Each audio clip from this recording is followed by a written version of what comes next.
What's up guys, this is Poy and welcome back sa channel. Alright, so tapos na tayo sa unboxing, full review at gaming review dito sa Redmi Note 10 Pro. Karamihan sa atin natuwa at nagulat, pati ako, dahil sa performance na pinakita nito. Pero this time guys, magpo-focus tayo sa camera nitong Redmi Note 10 Pro. Tuturuan ko rin kayo kung paano makakuha ng magagandang shots na pwedeng pang post sa social media gamit itong phone na to. Excited na ako mapag-usapan yung camera nito kaya huwag na natin patagalin pa. Let's do this! Yo!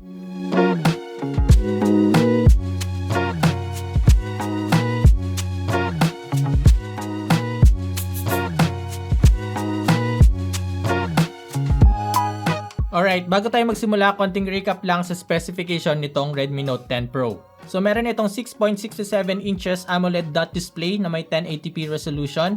Meron siyang 120Hz refresh rate at 240Hz touch sampling rate. Para naman sa performance, equip ito ng Qualcomm Snapdragon 732G at merong Adreno 618 na GPU. Meron tayong dalawang variant na available, 6128 at 8128 na expandable storage. Meron itong massive 5020 mAh battery na supported naman ng 33 watts fast charging. Sa mga nabanggit ko guys, masasabi ko na talagang sulit itong Redmi Note 10 Pro sa presyo nito na 12,590. Paano pa kaya pag pinasok na natin yung camera? Tara pag-usapan na natin. So itong Redmi Note 10 Pro ay masasabi kong mid-range king pagdating sa camera. Una sa lahat, equip ito ng 108 megapixel primary camera na may f1.9 aperture na may Samsung ISOCELL HM2 sensor. Meron itong 9-in-1 pixel binning and dual native ISO technology na mapagbibigay ng detailed image and higher dynamic range. Meron din itong 8 megapixel ultra-wide camera na may f2.2 aperture and 118 degree field of view. Bukod pa dito, meron itong 5 megapixel macro camera na may f2.4 aperture with autofocus, may 2 megapixel depth sensor for better blur backgrounds in portrait mode, at 16 megapixel front camera na may f2.4 aperture. Bago ko ipakita yung actual test nito at ibang camera features, ipakita ko muna sa inyo guys kung ano yung pwede natin makita sa camera app nitong Redmi Note 10 Pro. Pagbukas natin ng application, mapapansin natin agad na napakasimple ng UI. Dito sa baba makikita na natin yung Pro mode kung saan pwede natin i-adjust manually yung white balance, yung focus, shutter speed and ISO. Makikita din natin yung lens kung saan pwede natin gamitin itong Pro mode sa primary camera, sa ultra wide, and sa macro camera. Dito naman sa more, dito na natin makikita yung ibang camera features na meron dito sa Redmi Note 10 Pro. Nandito na yung Night Mode 2.0, 108 megapixel mode, short video, panorama, documents, vlog, slow motion, time-lapse, dual video, long exposure mode, at clone. Dito sa taas makikita na natin dito yung flash, HDR, AI, filters, Google Lens, at additional settings kung saan pwede natin palitan yung aspect ratio, pwede natin iset yung timer, may additional settings, movie frame, grid lines, yung macro mode nandito na, tilt shift at yung time burst. Alright, so pakita ko na sa inyo yung performance or yung quality ng camera nitong Redmi Note 10 Pro. Pagdating dito sa 108 megapixel na main camera nitong Redmi Note 10 Pro, as you can see guys, kahit na kina-crop na natin siya or zoom in, makikita pa rin talaga natin yung sharpness or yung details ng image. Hindi siya oversaturated, hindi rin naman siya dull. So saktong-sakto lang talaga yung kulay nito pagdating sa main camera.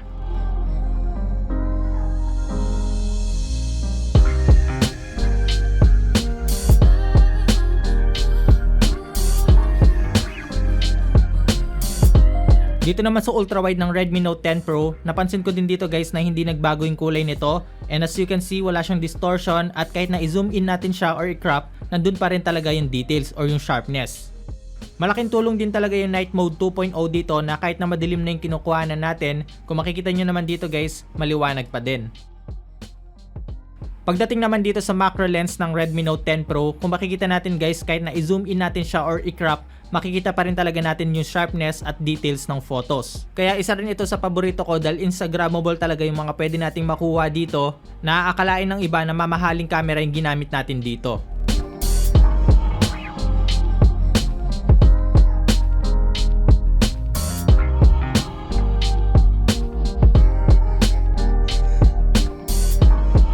Same din dito sa portrait mode na kung titignan natin, yung background separation talaga is nandoon. Pati dito sa front camera, may enjoy na natin yung pagsa-selfie gamit itong phone na to. Ito naman yung video recording nitong Redmi Note 10 Pro sa rear camera. Ayan, ito yung main camera guys, and I'm shooting 4K at 30 FPS. Yun yung pinakasagad na resolution or format pagdating sa video recording. As you can see guys, grabe yung kulay, napakadetalye, napakaganda. Ayan, solid. Wala pa tong wala pang filters to guys. Direct from the camera lang talaga to. Pero kung pansin nyo guys, medyo shaky yung footage natin dito sa 4K. Ayan. Don't worry guys, kasi meron itong tinatawag na shoot steady mode kung saan ma-on natin yung EIS o yung stabilization nitong phone na to. Tara, check natin. Okay, so right now naka-on na yung shoot steady mode natin dito sa Redmi Note 10 Pro. And I'm shooting 1080p at 30 FPS. Kung ipagko-compare natin guys yung 4K kanina, tiyak na mas smooth talaga to. So as you can see, naglalakad ako ng normal dito pero para tayong naka-gimbal. Ayan, so sobrang smooth. Colors are great, detalye pa rin, okay pa din siya. So try natin guys tumakbo and let's see kung kumusta yung stabilization nito.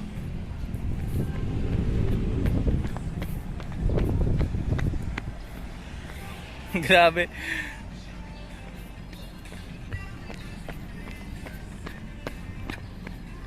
Ayan, as you can see guys, tumatakbo na ako pero still, nakukuha pa rin yung panatiliing smooth yung footage natin dito.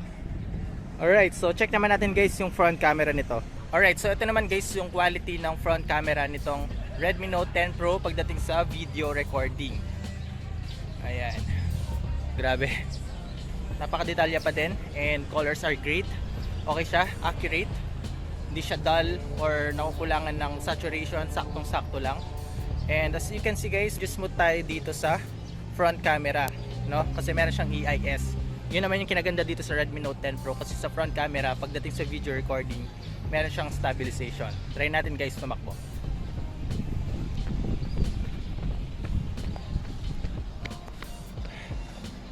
Mainit. Tumatakbo pa ako.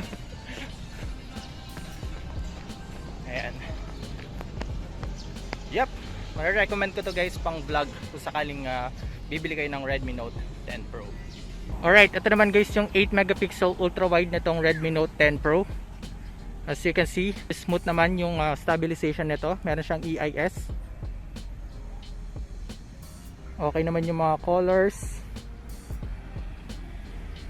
Ayan, and as you can see guys, medyo makulimlim na. Pero nakakuha pa rin niya ng malinis yung kinukuhanan natin dito. So try natin tumakbo.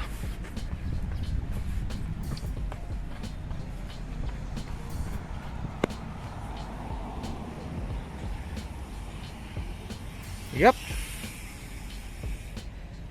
Alright, ito naman guys yung itsura ng dual video mode nitong Redmi Note 10 Pro.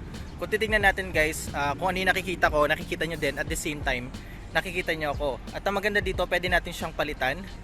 Kung gusto natin siyang ipalit na mas malaki tayo, pwede yan. And then yung rear camera medyo maliit, or baliktad, maliit tayo and then yung pinapakita natin is malaking scale. So as you can see guys, okay na okay to. Ito yung isa sa nagustuhan kong camera feature dito sa Redmi Note 10 Pro, di ba? Stig. Dito naman sa vlog mode, ito yung naka-preset or naka-edit na sila agad. Ang gagawin na lang natin is mag-shoot. Magandang gamitin to lalo na kapag nagmamadali tayo or gusto natin agad makapag-post sa social media. Yung bang hindi na natin kailangan i-edit kasi meron na itong transitions, meron na itong effects at background music.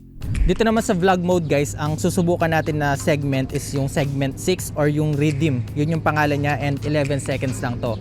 Ang nagustuhan ko naman dito sa vlog mode, kahit na naka-steady mode ka lang or hindi ka gumagalaw, as in nakaganyan ka lang habang nagsushoot, yung mismong effect na to, siya na yung gumagawa ng transitions, siya na yung gumagawa ng camera movements. So ito, papakita ko sa inyo. 1, 2, 3, go. 2, 3, go.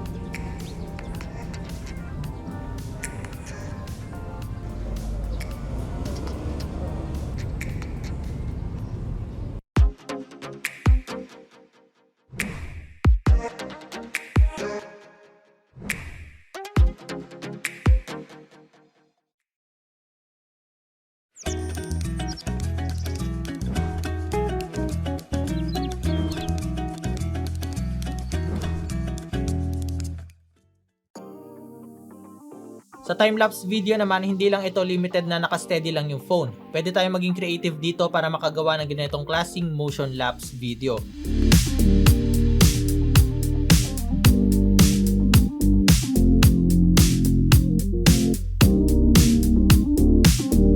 Dito naman sa long exposure mode, pwede tayong gumawa ng mga effects like moving crowd, neon trails, oil painting, light painting, starry sky at star trails. Again, pwede tayong maging creative dito para makapag-create ng magandang shots tulad nito.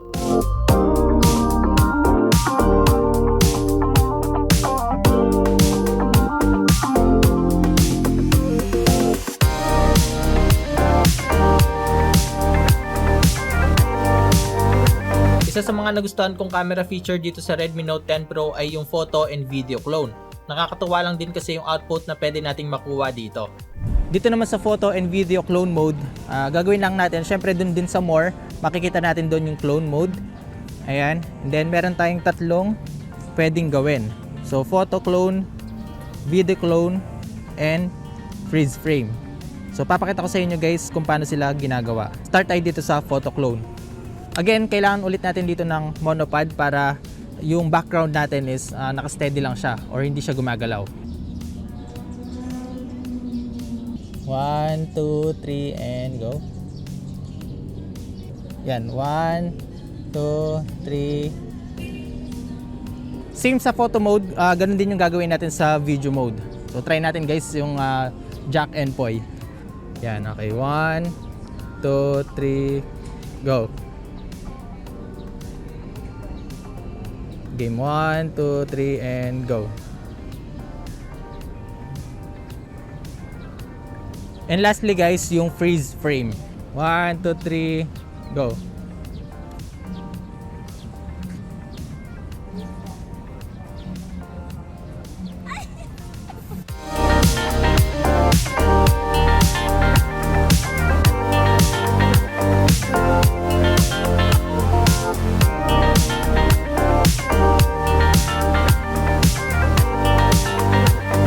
Grabe, 'di ba? Ang dami mo talagang pwedeng gawin kapag maganda yung camera ng phone mo, plus pa yung mga camera features na dinagdag dito sa Redmi Note 10 Pro. Ngayon naman, ipapakita ko sa inyo na hindi nyo kailangan bumili ng mamahaling camera. Camera lang nitong Redmi Note 10 Pro sapat na para makagawa tayo ng attractive IG story, Facebook My Day, or pang TikTok post pa. Gagamitin natin itong Redmi Note 10 Pro without any filters, straight from the camera lang talaga. Tara, simulan na natin! Alright, so yung unang ituturo ko sa inyo, napakadali lang pero kailangan natin dito ng monopod tulad nito. Ayan. And of course, yung ating Redmi Note 10 Pro. And then yung camera feature na susubukan natin is yung slow motion video. Dito sa more, ayan, dito natin guys makikita yung slow motion mode. So, click natin yan. And then, kung titignan natin dito, 1080p at 120 fps. Pero pwede na pa itong tumaas guys kapag kinlik natin yung 720p. Pwede siya hanggang 960 fps. Pero right now, ang kailangan lang natin is 1080p, 120 fps. So ganito lang guys yung gagawin natin. So papatalunin lang natin yung subject, then susundan lang natin siya dito sa phone. Etong creative IG story naman na gagawin ko, direct from the camera lang din talaga. Pero this time, yung camera movement natin is kakaiba. Eto, tignan nyo.